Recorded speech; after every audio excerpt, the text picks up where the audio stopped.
Welcome to this week's episode of What's Up Weekly, where we bring you the latest news in 10 minutes or less. I'm Brittany Bradley. And I'm Margo Andrews. Like always, we're here to keep you informed and let you know what's happening on campus and around the world. So for starters, some campus news.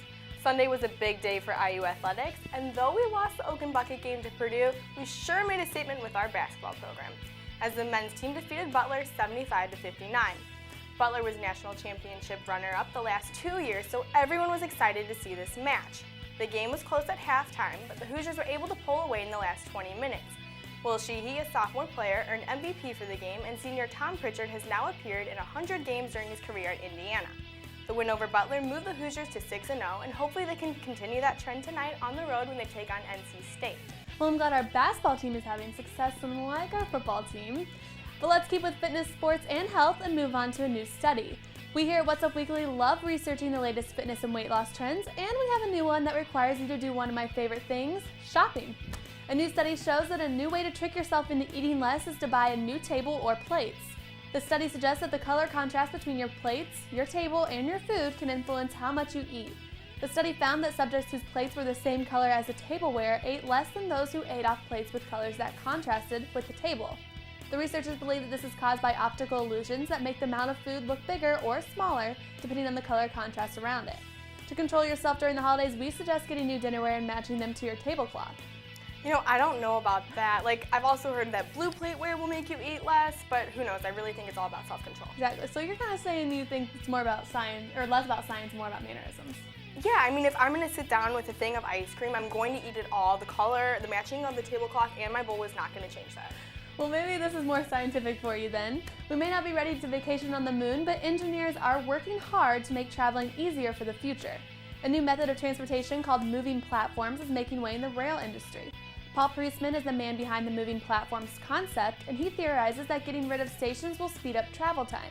There will be a carousel of trams and high-speed trains that would take passengers directly from their home to their destinations without any other mode of transportation in between. There would be a citywide network of trams that travel in a loop and connect to a high-speed rail service. Instead of passengers getting off the tram at one spot and waiting for the next tram to arrive, the moving tram would dock with a moving train, which would allow passengers to cross between tram and train without ever stopping to get off. The tram and train would stay docked for the same amount of time that it would stop at a station, so you can go through the doors connecting the two in plenty of time. Once everyone has migrated over, the doors shut and the trams separate, and the train then goes back into the city and picks up more passengers. While this is a far future concept, I just hope I'm alive to see it all happen. It seems pretty cool. I mean, it kind of sounds like something that would belong at Disney World to me. I mean, it is pretty futuristic. Yeah, you can go straight into Tomorrowland. Well, without thinking about tomorrow, what the heck is going on today?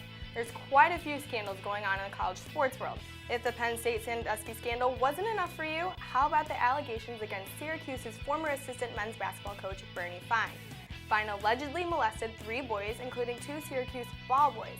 The allegations first became public November 17th, but head coach Jim Boeheim shot down the attacks against his former assistant, saying accusers were lying to make money after all the hype over Penn State.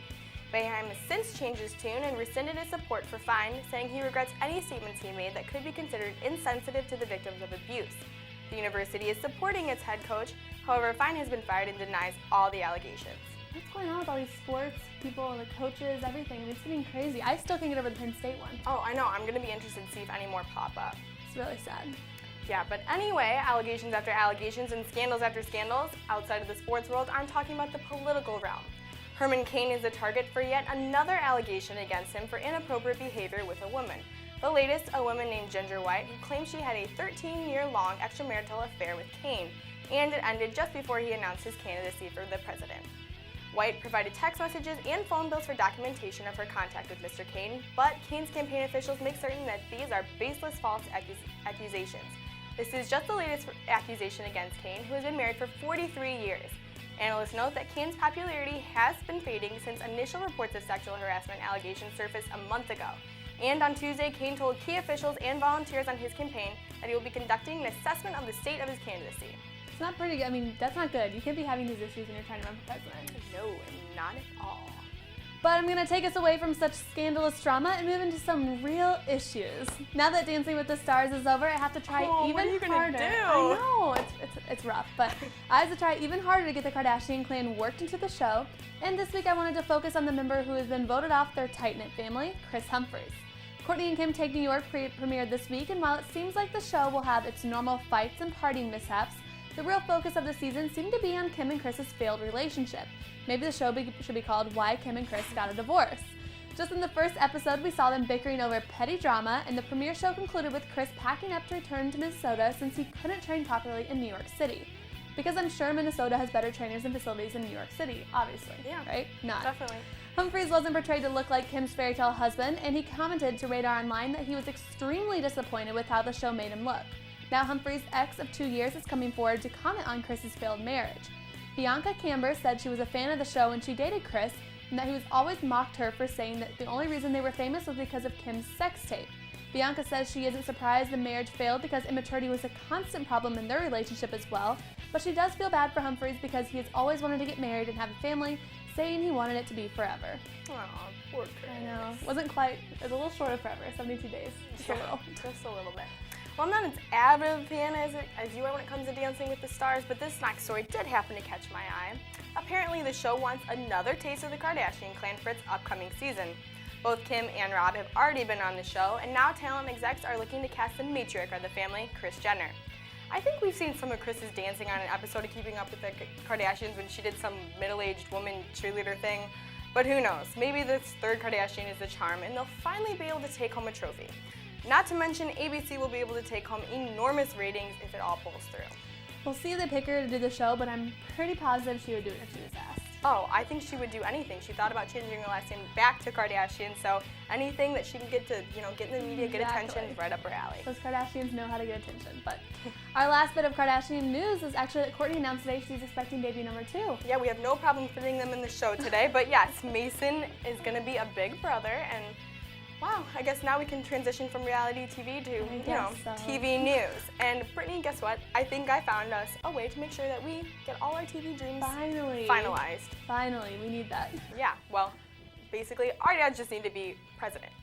If you're not following, several news networks have recently been under scrutiny for hiring a series of political kids. The latest, NBC, as it takes on Chelsea Clinton to be a full-time correspondent working with Rock Center and NBC Nightly News. Clinton follows John McCain's daughter, Meghan, who was recently hired by NBC as a contributor on MSNBC, as well as Jenna Bush Hager, who's been a correspondent for the Today Show for a little while now. Skeptics believe hiring these high-profile political kids take jobs away from real journalists and focus too much on celebrities, which doesn't translate into good journalism. At the end of the day, it's all about ratings, and if these kids have established fan bases, recognizable names, and a political background, they're pretty much media royalty. Well, lucky them, I'm actually pretty jealous, but another way being the child of a celebrity has its peaks. Like we always say on the show, once you become rich, you only get richer because of all the benefits you receive for being famous. Rumors are swirling that Puff Daddy's kid is going to UCLA for free, and people are furious. While he won't be paying a dime to the California school, it's not because of why you think. Diddy's son, Justin, received a full scholarship to play football at UCLA. On top of that, he does have a 3.75 GPA at his prep school and is well deserving of studying at UCLA.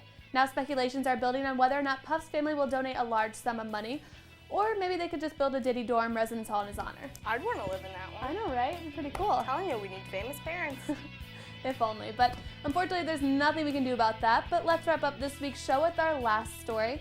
Arguably the best family film of the year, The Muppets has been performing quite well at the box office. With all the success surrounding the film, movie gurus everywhere are trying to figure out why 2 of Hollywood's hottest got cut from the final version. Critics are weighing in and their questions are being answered. 2 of the entertainment industry's head honchos, Lady Gaga and Katy Perry, both filmed cameos in the Muppet movie, but their scenes were cut. Mother Monster would have gone head-to-head with Miss Piggy in a sequence, but the film was running too long at 3 hours of footage. Miss Perry also appeared in a musical moment with Miss Piggy, but when she was singing I Kissed a Squirrel and I Liked It, the squirrels lining up to kiss her created an awkward moment, so the scene was left on the cutting room floor. Even though it could have been Gaga and Perry's big screen debut, the movie still makes for a good film and has been added to our must-see list over the holidays. I'm not really interested in that. Do you think you'll go see it? No, I mean, I don't really have, young kids in my family or anything, but I know that actually all people of all ages have said they've enjoyed it, so maybe I'll check it out in Redbox. You know what I do want to see is that New Year's Eve one. I'm dying to see it. I know, has all my boyfriends in it, my Hollywood boyfriends and all the big names, so it's going to be a good one. Well, thanks guys for watching this week's episode of What's Up Weekly. And be sure to follow us on Twitter at What's Up Weekly IU. Have a great week.